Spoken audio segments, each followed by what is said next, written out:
요즘 매주 수요일마다 수요일 온라인 수요 기도회를 드리는데요. 기도하기 전에 말씀을 시리즈로 함께 나누고 있습니다.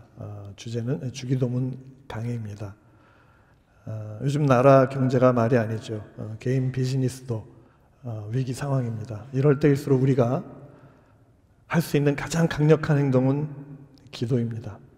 기도야말로 이 어둠의 긴 터널을 견디고 위기를 돌파할 수 있는 가장 강력하고 살아있는 믿음의 행동이라고 확신합니다. 그런 의미에서 온라인 수요 기도에 좀 많이 참석하기를 권면해 드립니다. 인원이 적으니까 여러분들을 위해서 열심히 준비하는 우리 목사님들, 그리고 또 우리 안수 집사님들 요즘 기운이 좀 빠집니다.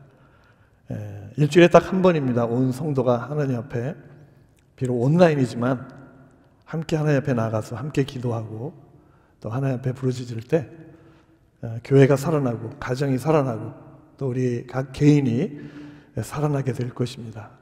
의인의 강구는 역사하는 힘이 크기 때문입니다. 오늘 본문 마태복음 6장 9절은 주기도문 중에 첫 구절입니다.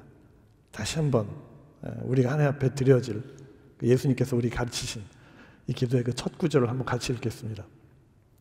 그러므로 너희는 이렇게 기도하라. 하늘에 계신 우리 아버지여, 이름이 거룩히 여김을 받으시오며.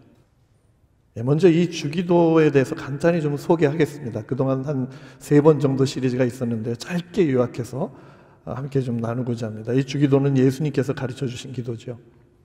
천지를 창조하실 때 말씀으로 우리를 창조하신 예수님께서 오늘 제자들에게 그리고 우리에게 기도를 가르치십니다. 그렇다면 이 기도는요, 우리 기독교가 또 우리 그리스도인이 추구해야 할 가장 완전한 그리고 가장 온전한 또 중요한 기도인 것입니다. 그래서 2세기 기독교 교부이자 평신도 신학자 터툴리안은 이 주기도문을 유일한 합법적인 기도라고 했습니다. 그래서 다른 모든 기도는 무법한 것이고 심지어는 금지해야 된다고까지 말했습니다. 중세 최고의 철학자이자 신학자인 토마스 아퀴나스가 있습니다. 이분은 주기도를 가장 완전한 기도라고 했습니다. 이렇게 소중한 주기도문을요, 오늘날 우리는 어떻게 대하고 있을까요? 저는 주기도문에 대한 우리의 자세에 크게 3가지 문제가 있다고 봅니다. 첫 번째는 그저 습관적으로 이 주기도문을 암송하는 태도입니다. 이 주기도를 가르쳐 주신 예수님의 의도와 전혀 상관없이 그저 그냥 무의식적으로 주문하듯 낭송하는 태도이죠. 두 번째는 내가 하고 싶은 대로 그냥 기도하는 것입니다. 예수님 우리에게 이 기도의 주제와 순서를 보여주셨습니다. 그런데 우리는 그것과 전혀 상관없이 그냥 내가 하고 싶은 대로, 내 필요, 내 방식대로 기도하는 그러한 태도입니다. 세 번째는 그렇기 때문에 우리 그리스도인들이 이 주기도문의 능력을 누리지 못하는 거예요. 아무리 오랫동안 이 주기도문을 외우고 낭송하고 노래로 찬양해도 우리의 삶에 전혀 변화가 없는 것입니다. 그래서 이 주기도문 강의 시리즈의 목표를요, 마음속에 화석화되어 있는 이 주기도문에 살아있는 생명력을 불어넣어서 가슴 뛰는 기도의 삶을 회복하는 것입니다. 이 주기도문의 내용을 간단히 한번 살펴보려고 합니다.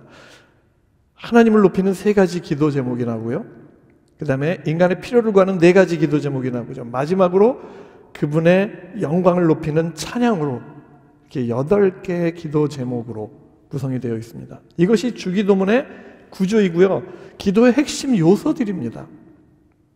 당시 종교 지도자들이나 성도들은요, 이 기도에 대해서 크게 오해하고 있었어요. 잘못된 방식으로 기도를 하고 있었습니다. 그래서 예수님께서는 기도란 이렇게 하는 것임을 지금 알려주시는 것입니다. 예수님께서 가르쳐 주신 이 기도는요, 오늘날 우리가 드리고 있는 기도와 상당히 다른 것을 깨닫게 됩니다. 예수님이 가르치신 이 주기도는요, 기도의 50%는 먼저 하나님의 뜻을 구하고 그분을 찬양하는 것이에요. 나머지 50%가 우리 인간의 필요를 구하는 것입니다. 그런데 오늘날 우리의 기도는요, 한 80-90% 정도는 내 필요를 구하고 나머지 한 10%에서 20% 정도 하나님의 뜻을 구하는 경향이 있습니다. 어떤 때는 아예 하나님의 뜻은 구하지도 않고 관심도 없고요, 게다가 이 찬양은 상상도 못합니다. 그만큼 우리 인간의 기도가 자기 중심적으로 변질되고 왜곡되어 가는 것이죠. 오늘날 현대인은요, 자기 만족과 자기 욕구를 충족하는 데만 열중하는 시대입니다. 그런 세속적인 가치관 때문에 우리의 기도도요, 내가 원하는 것을 하나님께 구해서 얻어내는 하나의 미신적인 수단으로 우리가 여기는 경향이 있습니다. 우리의 기도가 타락한 것입니다.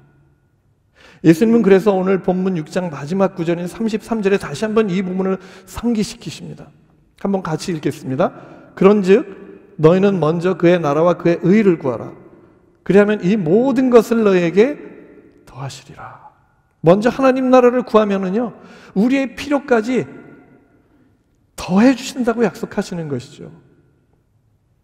이 우선순위가 우리가 매일 지켜야 할 성경적인 가치인 것입니다.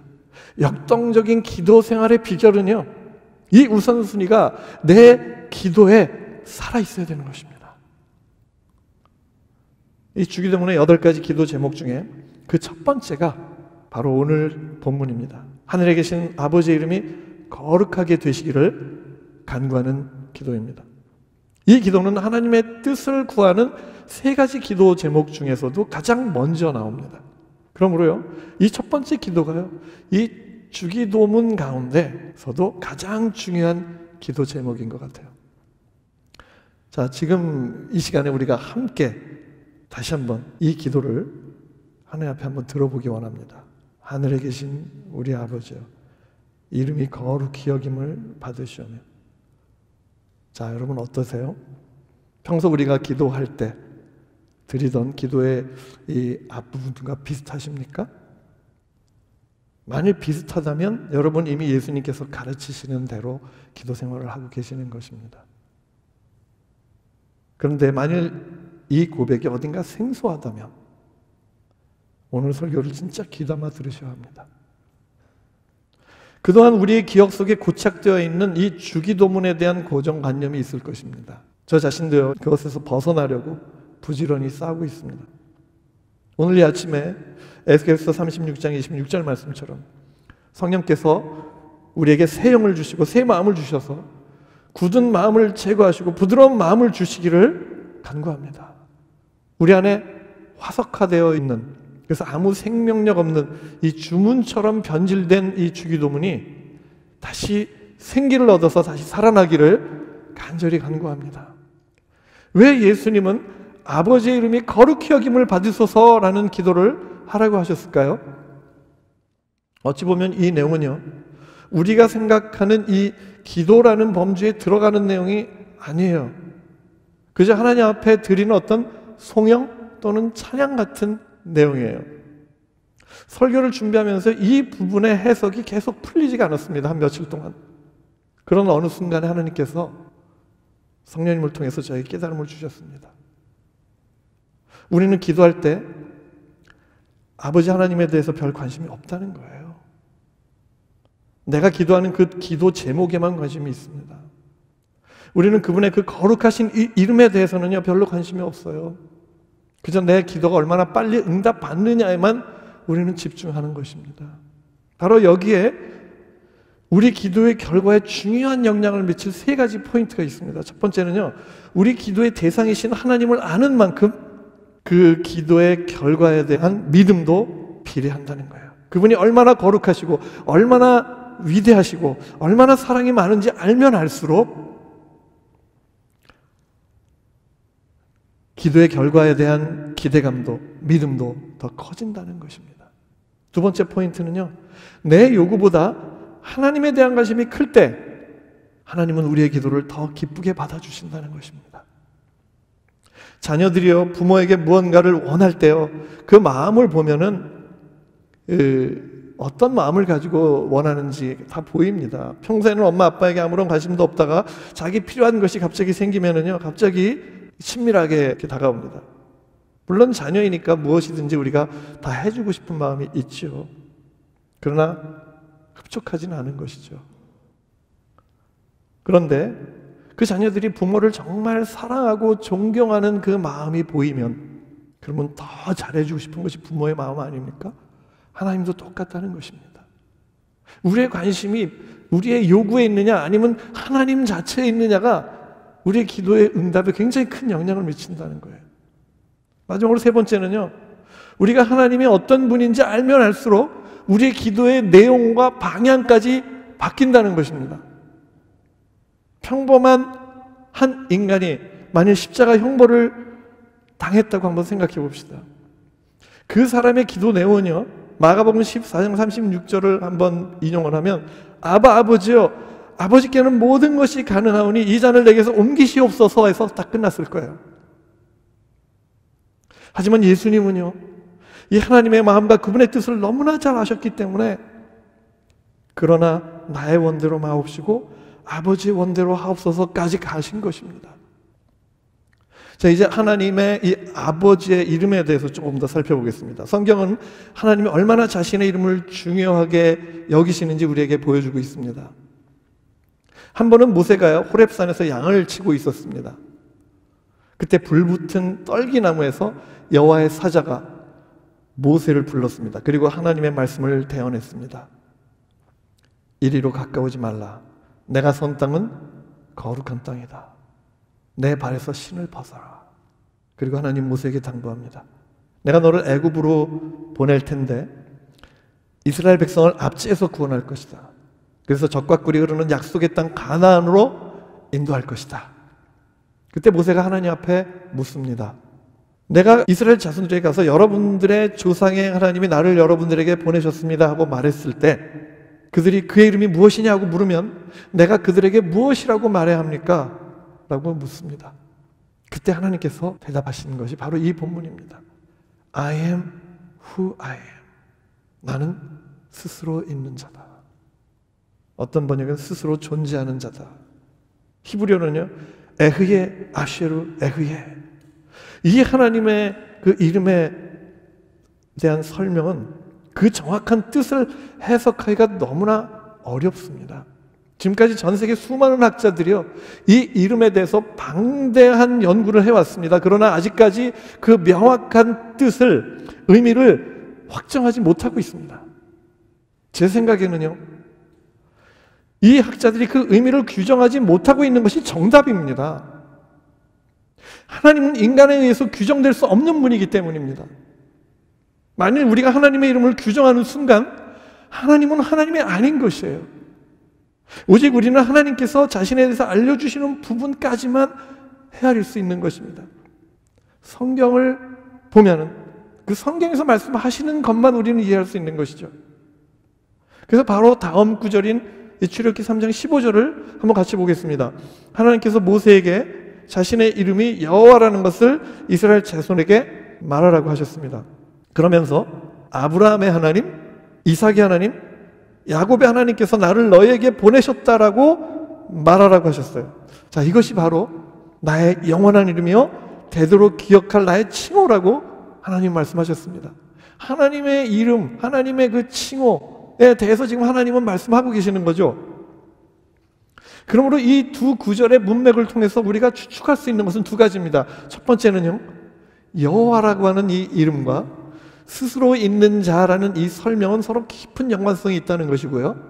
두 번째는요, 여호와라는 이름은요, 아브라함의 하나님, 이삭의 하나님, 야곱의 하나님과 그 의미상 밀접한 관계가 있다는 것입니다. 이제 이 둘을 종합해 보겠습니다. 자, 여호와라는 이름에는요, 스스로 존재하는 분, 즉 창조 이전부터 시간과 공간에 구애받지 않고 어떤 초월적인 분이라고 하는 그 의미가 담겨 있는 것이에요.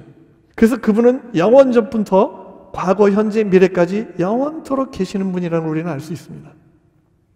이토록 모든 것을 초월하시는 절대자이시고 창조자이신 분이 우리에게 오셔서 아브라함의 하나님, 이삭의 하나님, 야곱의 하나님이 되셨다는 것입니다. 이것이 굉장히 중요한 포인트예요. 왜냐하면 하나님께서 모세에게 자신의 이름을 설명하실 때 이 부분이 바로 핵심 포인트였기 때문입니다. 스스로 있는 분이요, 시간을 뚫고 나같이 미천한 사람과 함께 하신다는 거예요. 찾아오셨다는 거예요.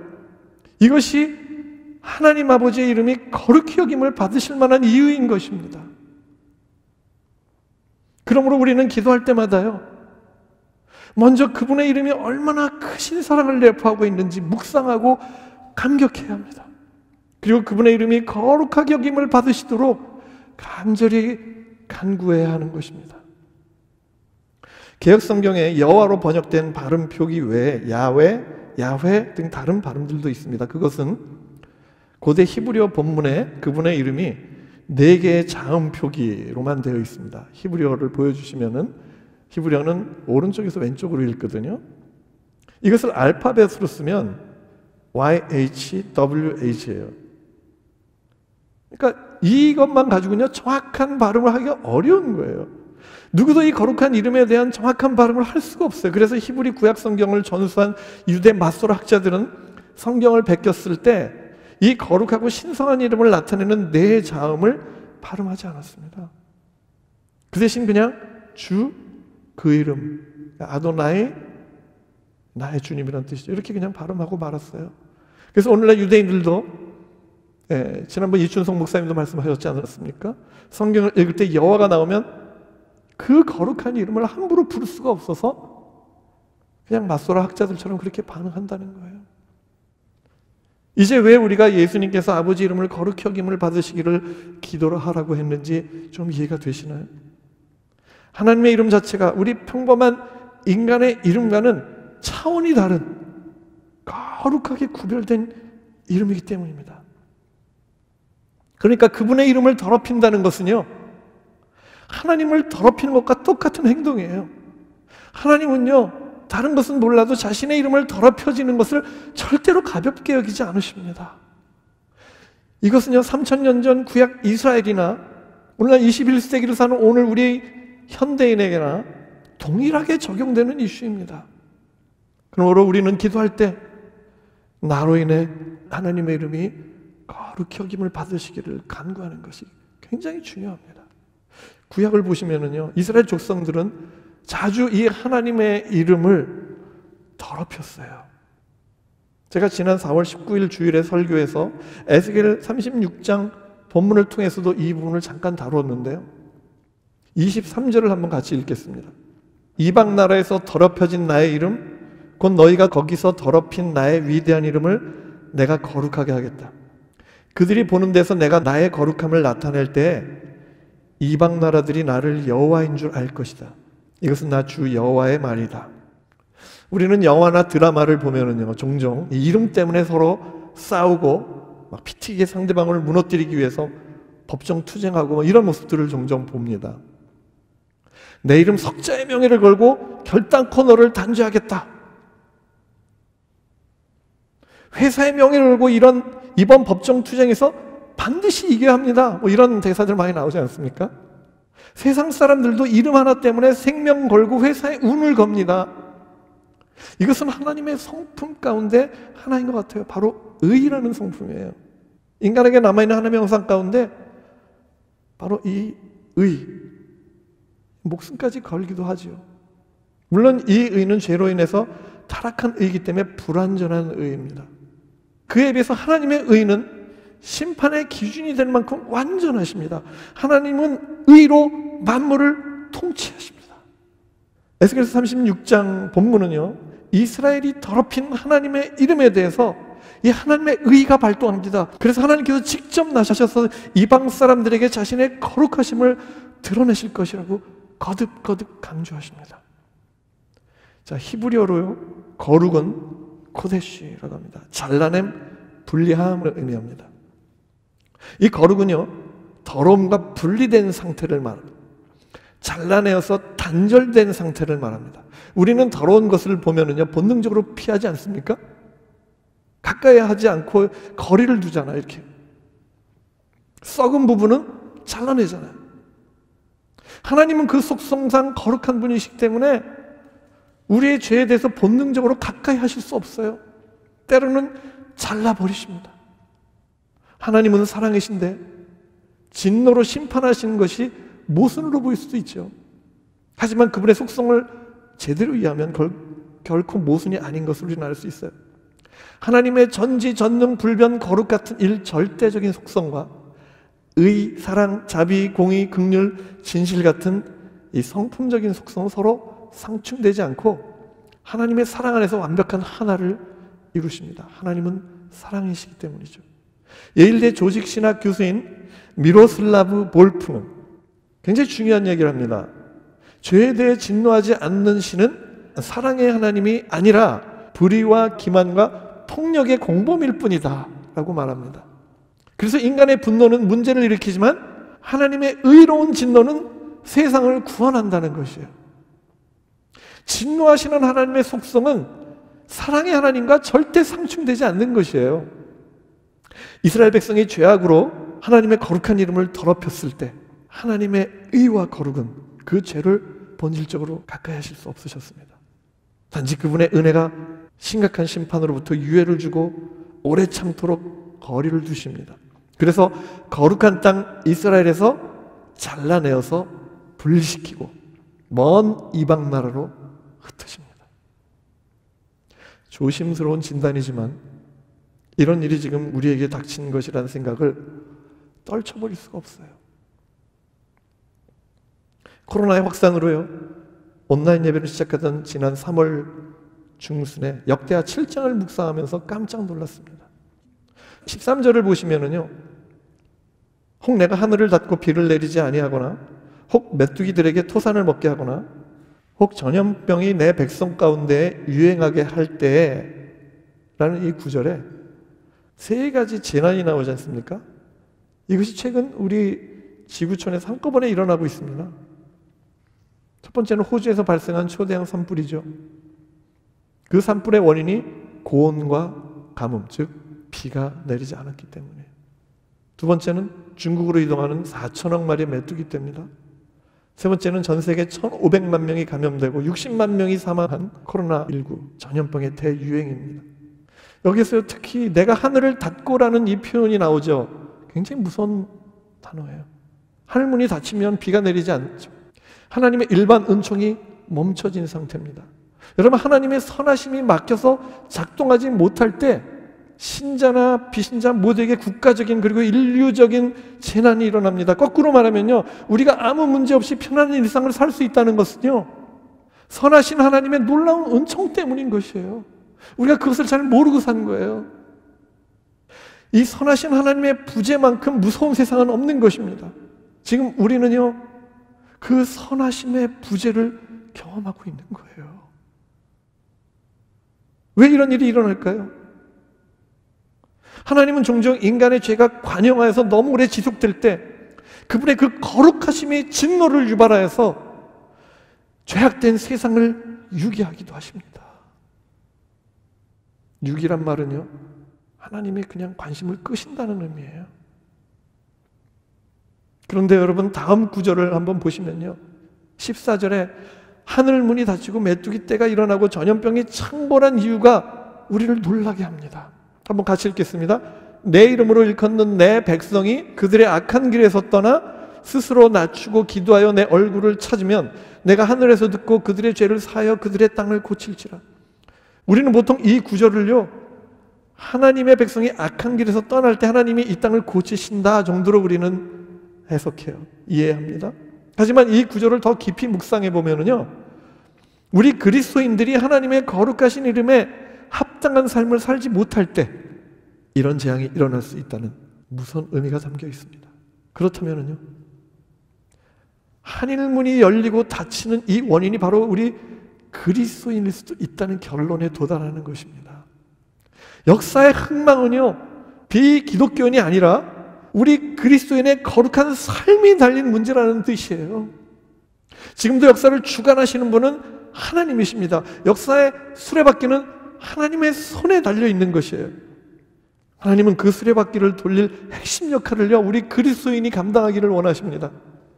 그러나 아무에게나 맡기지 않으시고요, 다윗과 같이 그 마음에 합한 자를 하나님은 찾으십니다.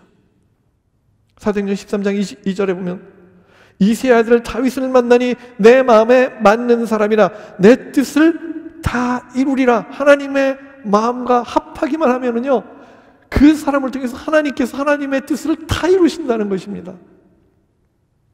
제가 너무나 좋아하는 구절이에요. 저도 이렇게 살려고 부단히 노력하는 그러한 사람이고요. 다윗과 같은 이 거룩한 예배자 한 사람을 통해서 역사가 좌우될 수 있다는 것입니다. 새소망교회 성도 여러분, 다윗과 같은 거룩한 예배자가 되시기를 축복합니다. 2주 전에 한국에서 코로나19가 다시 확산되는 상황에서 정부가 교회 소모임 금지를 발표했어요. 정규 예배 외에 모든 모임을 다 금지시킨 것입니다. 그 이후에 아무도 예상치 못한 일이 일어났어요. 일반 시민들이요, 그리스도인과 목회자들을 기피하는 그러한 현상이었어요. 직접 면접을 보는데요, 교회 다닌다고 하니까 교회 안 다닌다는 각서를 쓰게 했답니다. 목사들은 무슨 피해야 할 위험인물처럼 본답니다. 정부의 결정에 대해서 종교계는 종교 탄압이라고 목소리를 높였어요. 왜 기독교만 이중 잣대로 대하는가? 교회 소모임을 금지하려면 이태원 클럽도 금지해라. 형평성이 어긋난다. 모두 맞는 말이에요. 정부는 누가 보기에도 형평에 어긋나는 행동을 했습니다. 그런데 문득 이런 질문이 제 안에 떠올랐어요. 왜 정부는 타종교에 대해서는 관대한데 기독교에 대해서만 강압적인 태도를 보이냔 말이죠. 이 문제를 갖고 씨름하던 중에 성령께서 저에게 깨달음을 하나 주셨습니다. 그것은요, 진짜가 진짜 노릇 못하니까 더 채찍을 맞을 수도 있겠구나라는 생각이에요. 사람들은 진짜가 제 구실을 못할 때 더 실망합니다. 누구보다 희생적이고 누구보다 사랑하고 헌신적으로 나라를 위해 위기 가운데 나라를 지켜냈고 누구보다 가난하고 소외된 자들에게 다가갔던 종교가 바로 기독교 아니었습니까? 그런데 이런 기독교가 가장 이기적이고 배타적이고 성공에 집착하고 가진 자들만의 리그처럼 변질돼 가고 있으니까 세상이 실망하는 거죠. 요즘 이런 우스갯소리가 있어요. 비신자들이요, 주일날 이제 교회에 가는 크리스찬들을 이렇게 보면은요, 야, 저분들 예수 제대로 믿어야 되는데, 이런 걱정을 한대요.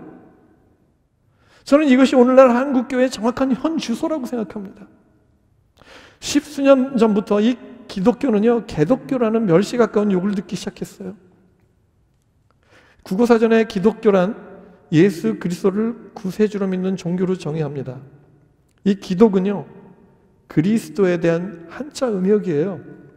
그러니까 문자적으로만 보면은요, 개독교의 의미는요, 이 그리스도라는 이 거룩한 하나님의 이름을 개취급하는, 우리 성도들에게는 입에 담을 수 없는 치욕스러운 표현인 거예요. 물론 이 개독교라는 명칭을 쓴 원인이 예수님을 모욕하려는 그 의도는 아니었습니다. 하지만 이 나무위키 온라인 백과사전을 이렇게 보면은요, 기독교인들은 극단적이고 자기들만 잘 믿고 잘 사는 선민의식에다가 편협하고 자기중심적인 사고에 빠져 있는 경우가 많다고 서술합니다. 그 결과 일반 시민들에게 비춰진 기독교인의 모습은요, 모순으로 번복된 믿음에 빠져서 민폐를 끼치고 이웃을 괴롭게 하는 사람들로 인식되고 있다는 거예요. 그런 악감정들이 임계점에 도달해서 결국 개같은 기독교라는 이런 의미로 그리스도인들을 멸시하는 칭호가 한국 사회에 확산되고 있는 거예요. 얼마나 가슴이 아픈지 모르겠습니다. 비신자들이 기독교를 개취급함으로써요, 사실 가장 큰 피해를 본, 가장 큰 문제를 일으키는 것은, 우리만 그런 취급당하는 건 괜찮아요. 그런데 거룩하신 그리스도의 이름이 짓밟히고 더럽혀진 것,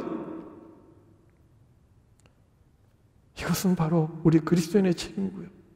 가장 1차적으로는 저는 저 같은 목회자들의 책임이 가장 크다고 믿습니다.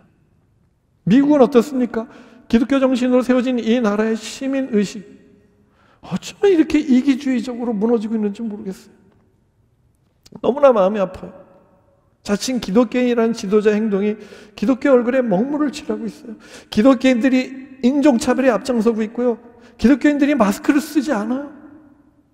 현재 코비드-19 확진자 어제 통계로 411만 명, 사망자가 14만 5천 명입니다. 도표를 보시면은요, 대한민국과 한번 제가 비교를 해봤습니다.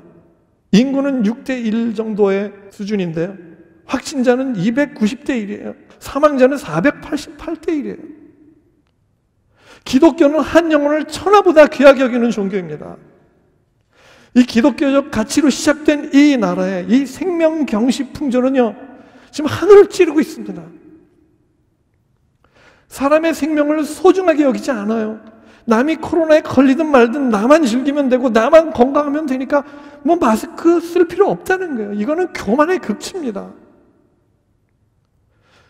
특히 크리스찬들이 이런 행동을 하는 것은요, 하나님의 이름, 그 거룩하신 이름을 짓밟는 심각한 죄라고 저는 생각해요. 지금 우리 시대는 이제 정리를 하겠습니다.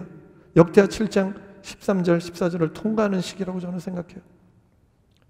교회 죄가 이 땅에 관영하고 교회 지도자들의 죄악으로 인해서 하나님의 거룩하신 이름이 짓밟히고 있어요. 그 결과 예배가 닫히고 소모임이 닫히고 기독교인들이 기피 대상이 돼요.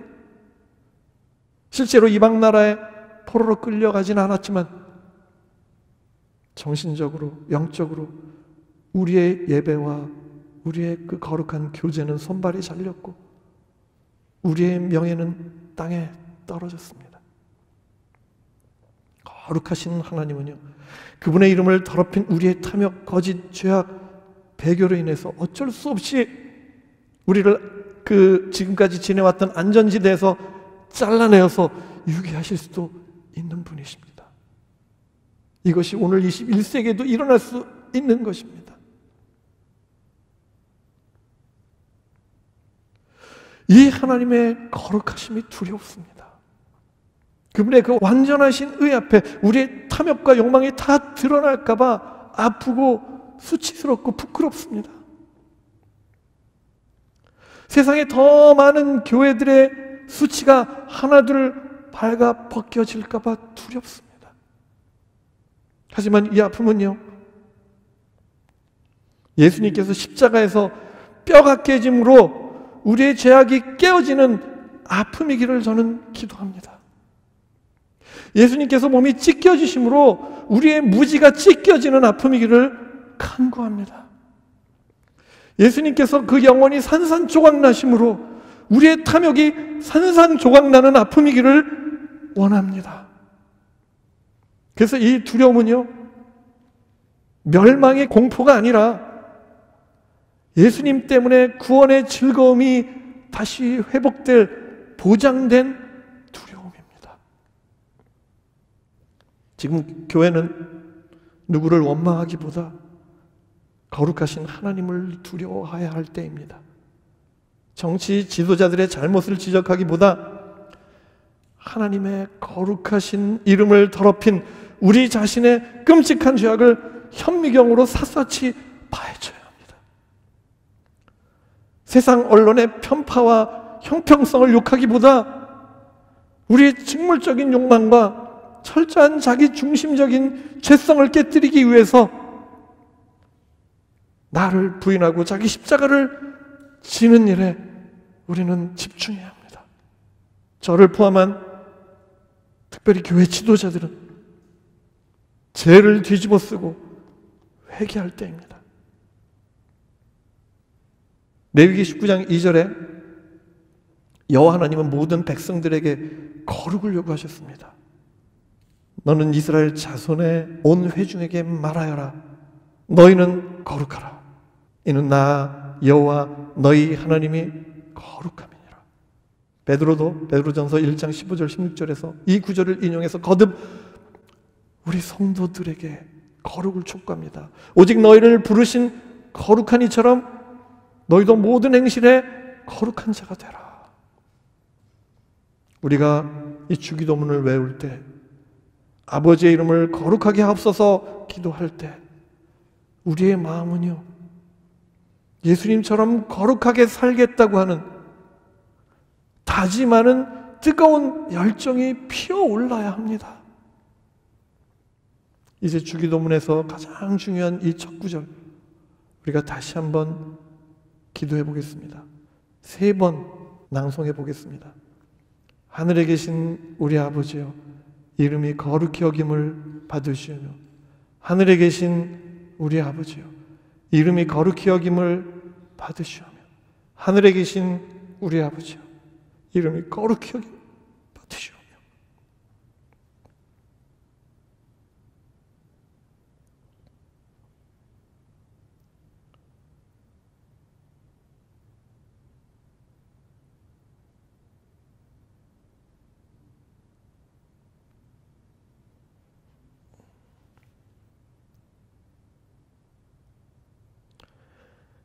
이제 이 하나님의 거룩하신 이름을 더럽힌 교회와 지도자들과 우리 성도들이 그 악한 길에서 떠나 하나님께 나아가서 그분의 얼굴을 구하고 겸비하여 기도하는 회개 운동이 일어나야 될 때입니다. 이 회개가 먼저 우리 세소만 교회에서부터 일어나고 한반도 한국교회, 전세계 디아스포라 한인 교회들에서 일어나기를 기도합니다. 하나님의 거룩하신 이름을 회복하는 이 거룩한 운동이 우리의 삶을 거룩하게 하는 이 운동이 일어나기를 기도합니다. 그럴 때 하나님께서 우리의 죄를 사하시고 거룩하신 그 이름을 회복하시고 코로나 분열로 병든 이 땅을 고치실 것입니다. I will heal their land. 회복이 시작될 것입니다.